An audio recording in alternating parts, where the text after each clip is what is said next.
back to my channel. Jadi, konsultasi pertama adalah konsultasi yang sangat menentukan bagaimana nasib skripsi kamu ke depan. Sebelumnya, jangan lupa klik subscribe dan turn on notification. First impression itu sangat penting, terutama kalau misalnya dosen kamu tidak mengenal kamu sama sekali sebelumnya.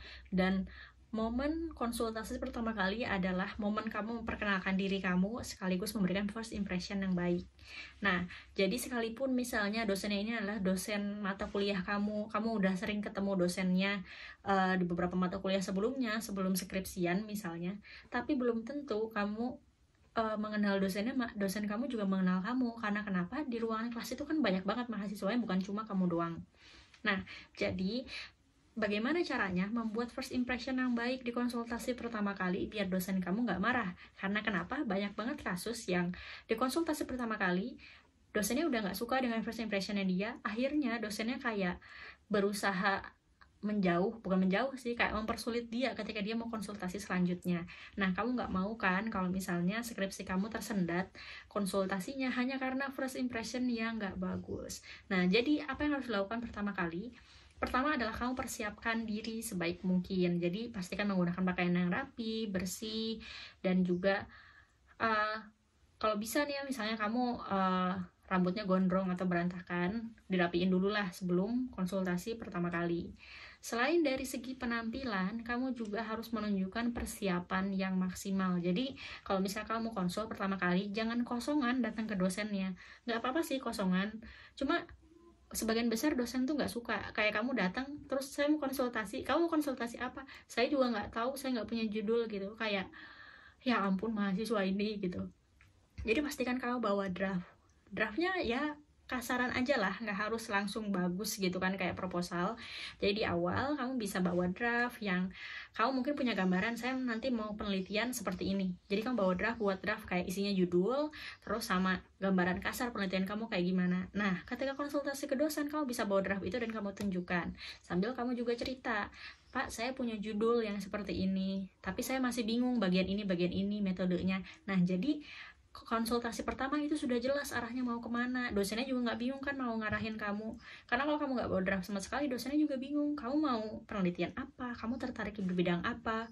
Akhirnya kayak dosennya benar-benar bimbing kamu sesuatu apa ya yang benar-benar dasar banget, padahal sebenarnya dosen tuh nggak suka yang seperti itu. Dosen pengennya ya kamu udah punya gambaran lah seenggaknya, jadi saya cuma nambahin dikit-dikit gitu.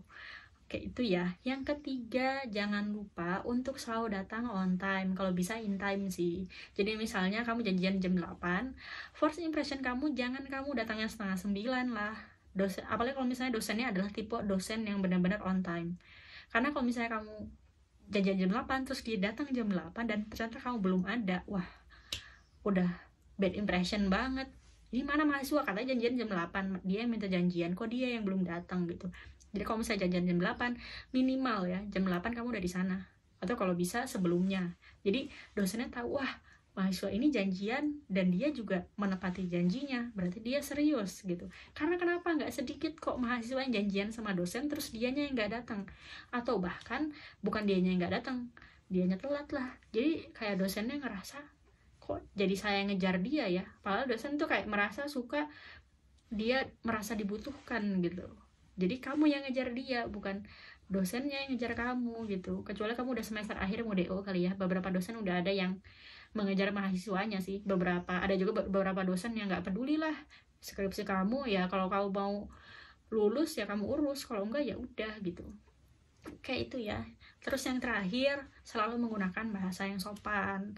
Jadi jangan sampai ketika kamu konsultasi, kamu kayak ngeburu-buru dosenmu ya. Jadi misalnya ada selesai konsultasi nih, Pak, konsultasi selanjutnya bisanya kapan ya Pak? Saya bisanya tanggal sekian gitu. Jangan kamu yang seperti itu, coba tanya sama dosennya. Ini saya akan, misalnya dosennya udah ngasih masukan, kamu berterima kasih dulu lah sama dosennya, terima kasih atas masukannya, untuk konsultasi selanjutnya kira-kira Bapak atau Ibu bisanya kapan. Terus dosennya kasih tahu saya bisanya kapan gitu. Usahakan kamu yang bisa dengan jadwalnya, jangan kamu negosiasi gitu, oh saya nggak bisa Pak, gimana kalau tanggal segini aja, kayak kamu yang lebih sibuk dari dosennya gitu. Padahal kan ya gini aja deh, satu dosen pembimbing itu nggak cuma bimbing kamu doang, pasti bimbing mahasiswa yang lain kan. Jadi pastikan kamu yang mengusahakan itu kalau misalnya kamu pengen lulusnya cepat. Jadi kamu yang mengalah lah. Kenapa? Karena kamu yang butuh. Terus setelah itu, selama konsultasi pastikan kamu nggak motong omongan dosennya. Ini berlaku bukan cuma buat konsultasi ya, tapi dalam semua hal. Misalnya kamu ketemu klien, atau kamu ngomong sama orang yang lebih tua, atau mungkin kamu ngomong sama teman kamu sendiri. Nggak ada orang yang suka ketika lagi ngomong terus omongannya dipotong sekalipun kamu bener ya. Jadi kalau misalnya dosen yang ngasih tahu ini salah, ya iyain dulu aja. Setelah itu baru kalau misalnya dosennya memberikan kesempatan bagi kamu untuk ngomong, kamu jelasin, oh kalau yang ini maksud saya seperti ini gitu. Jadi jangan sampai dosennya bilang ini salah terus kamu langsung ngomong, itu gak sopan.